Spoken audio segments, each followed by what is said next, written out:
Assalamualaikum warahmatullahi wabarakatuh. Alhamdulillah, alhamdulillahilladzi ja'alana ummatan wahidah wa habbaba ilaina fi jama'ah muwahhada wa jama'ana tahta manhaji ahli sunnah wal jama'ah. Wassalatu wassalamu ala sayyidina Muhammad ibn Abdillah wa ala alihi wa sahbihi wa mawala. Subhanaka la ilma lana illa ma 'allamtana innaka antal alimul hakim wa tub 'alaina innaka antat tawwabur rahim. Qala rabbi shrah li sadri wa yassirli amri wahlul 'uqdatam min lisani yafqahu qawli.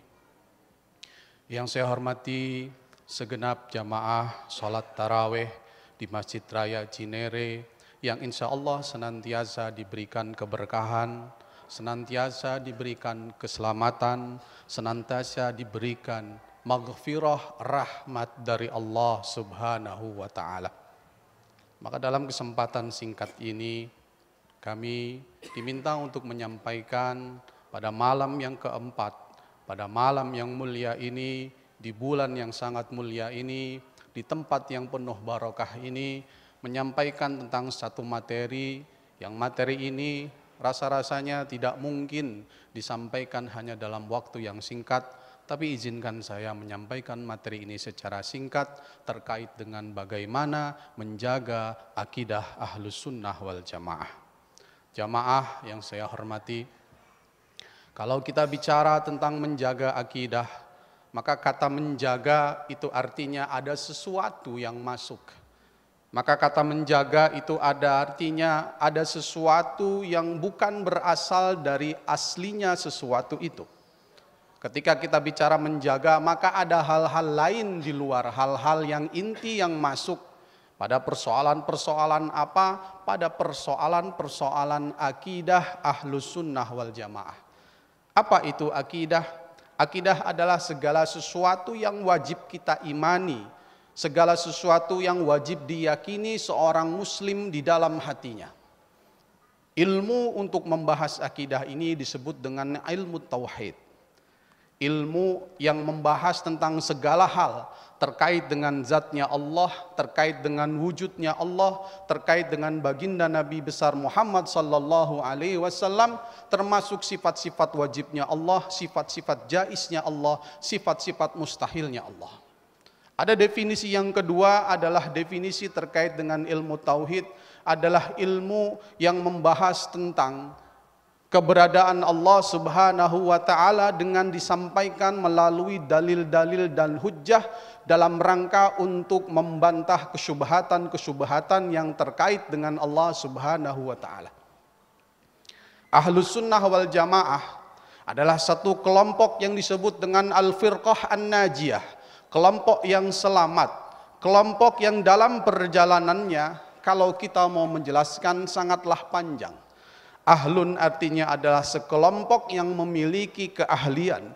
As-sunnah yang tidak pernah meninggalkan sunnah baginda Rasulullah sallallahu alaihi wasallam, di mana di fase itu sudah banyak sekali orang-orang yang melakukan gerakan inkarus sunnah, mengingkari hadis-hadis Nabi besar Muhammad sallallahu alaihi wasallam wal jamaah, dan terkait dengan hadis baginda Rasulullah sallallahu alaihi wasallam, alaikum bil jamaah.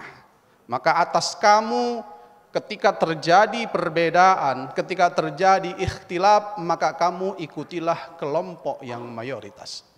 Hadirin yang dirahmati oleh Allah, kalau kita bicara menjaga akidah ahli sunnah wal jamaah, maka kita bicara sejarah panjang perjalanan akidah.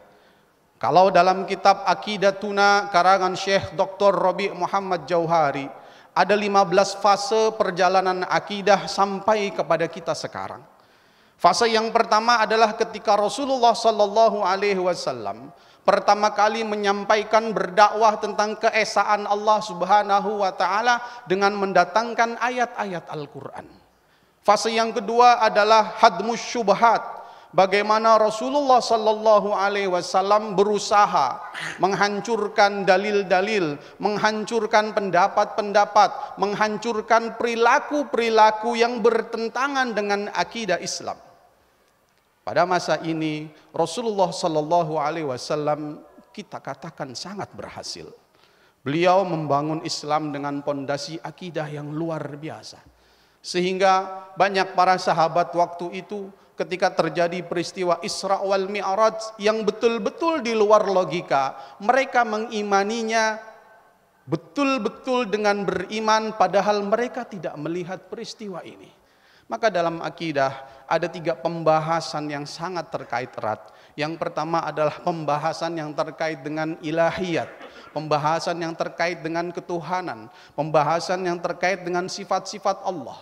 Yang kedua adalah an-nubuwat, pembahasan terkait dengan kenabian, dan yang ketiga adalah as-sam'iyat, pembahasan yang terkait dengan sesuatu yang tidak pernah kita lihat, tapi kita harus imani keberadaannya. Sesuatu yang sifatnya metafisik, surga, neraka, jin, malaikat, dan lain sebagainya yang wajib kita imani keberadaannya.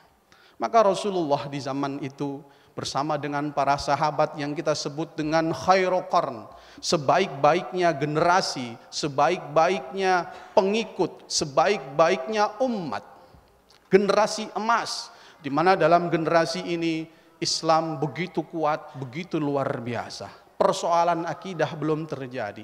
Segala permasalahan Rasulullah selalu menjawabnya.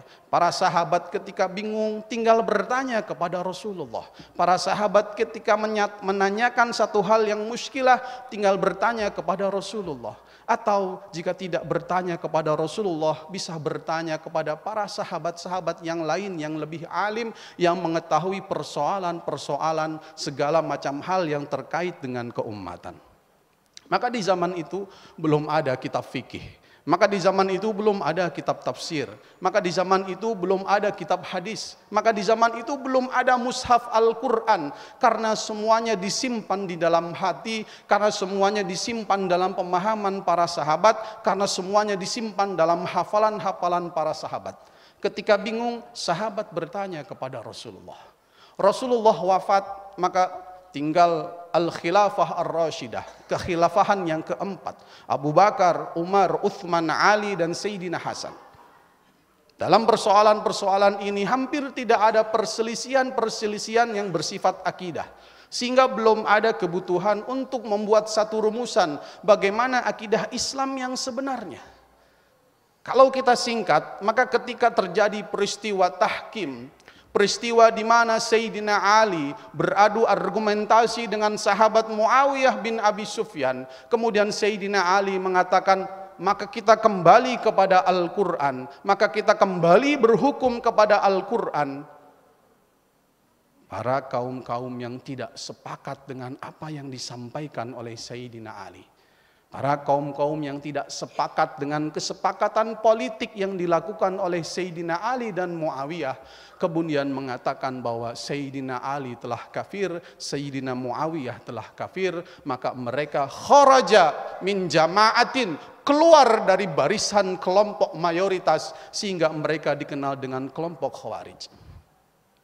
Persoalan-persoalan akidah ini menjadi persoalan yang sangat penting sampai Rasulullah sallallahu alaihi wasallam dalam pemahaman Imam Asy-Syafi'i radhiyallahu an menyatakan bahwa ketika orang nanti pada zamannya akan menemui persoalan-persoalan kebid'ahan, maka kebid'ahan yang pertama yang dihadapi adalah kebid'ahan akidah. Maka hadis kullu bid'atin dhalalah wa kullu dhalalatin finnar menurut riwayat Imam Syafi'i adalah terkait dengan persoalan-persoalan akidah. Maka kelompok yang pertama yang muncul dengan kesesatan akidahnya adalah Mu'tazilah.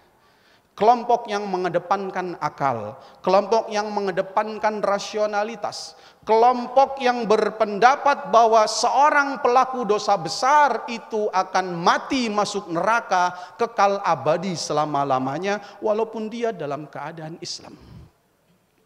Kelompok yang menafikan Ya. Kelompok yang menafikan segala kejelekan yang disifati dari Allah Subhanahu wa taala, sehingga semua orang ini yang hidup berkehendak atas dirinya sendiri, berkuasa atas dirinya sendiri.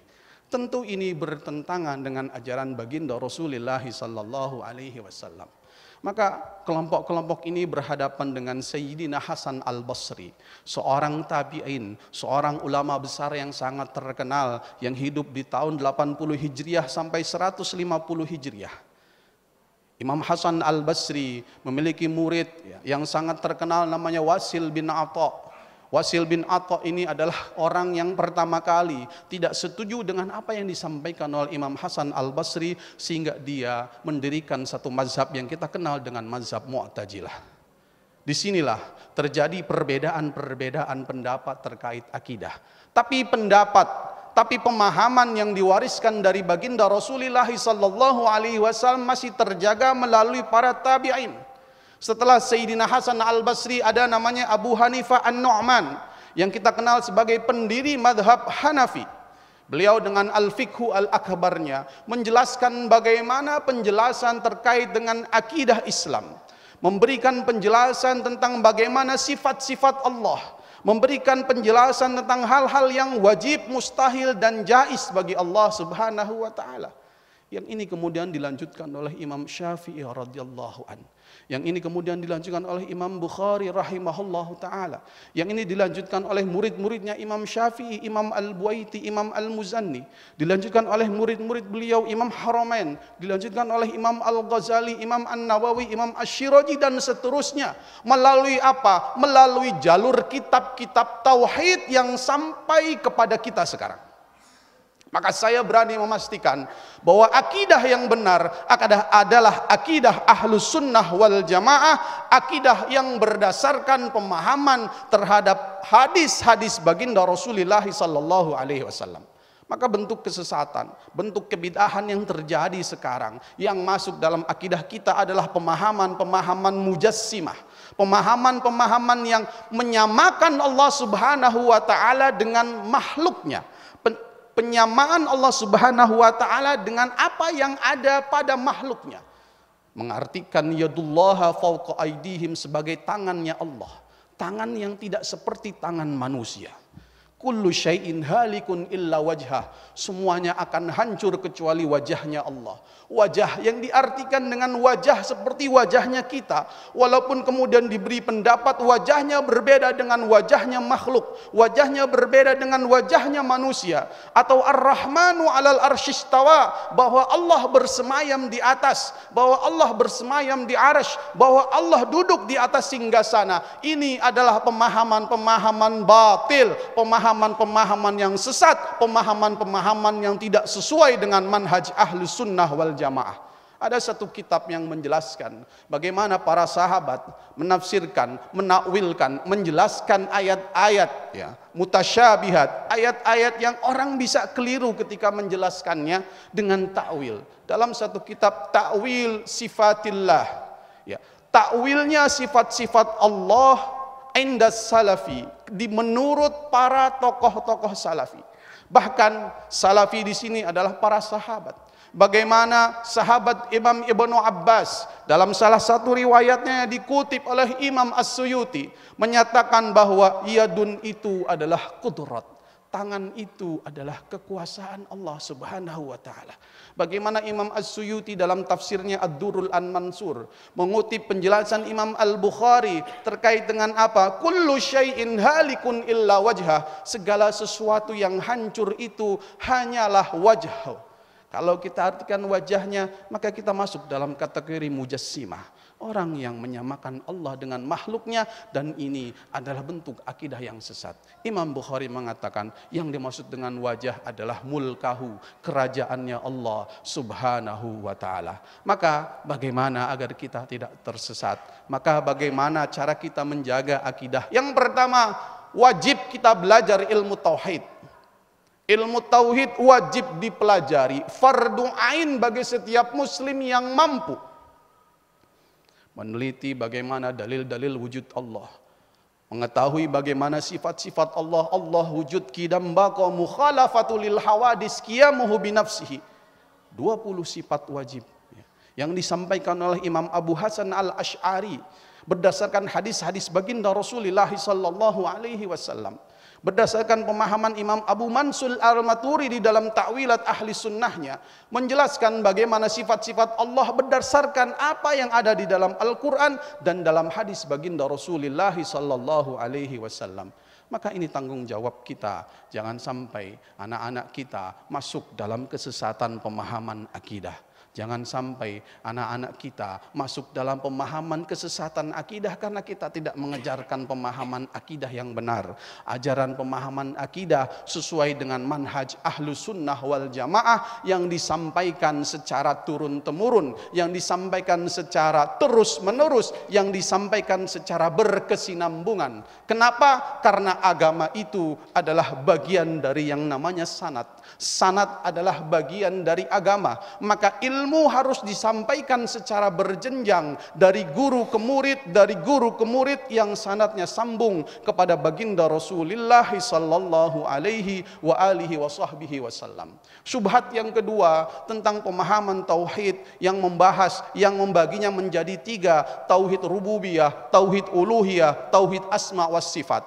3 kebid'ahan ini sangatlah jelas. Kebid'ahan yang muncul di abad ke-7 Hijriah, kebid'ahan yang tidak memiliki dalil, kebid'ahan yang tidak memiliki dasar, kebid'ahan yang tidak dicontohkan dan diberikan oleh para salafus sholihin. Maka mudah-mudahan dalam kesempatan yang singkat ini, materi yang sangat padat ini, izinkan saya menyampaikan, ayo kita belajar tauhid bersama-sama, tauhid yang benar, tauhid yang sesuai dengan pemahaman dan manhaj ahli sunnah wal jamaah. Wallahul muwafiq ila aqwamit thoriq. Wassalamualaikum warahmatullahi wabarakatuh.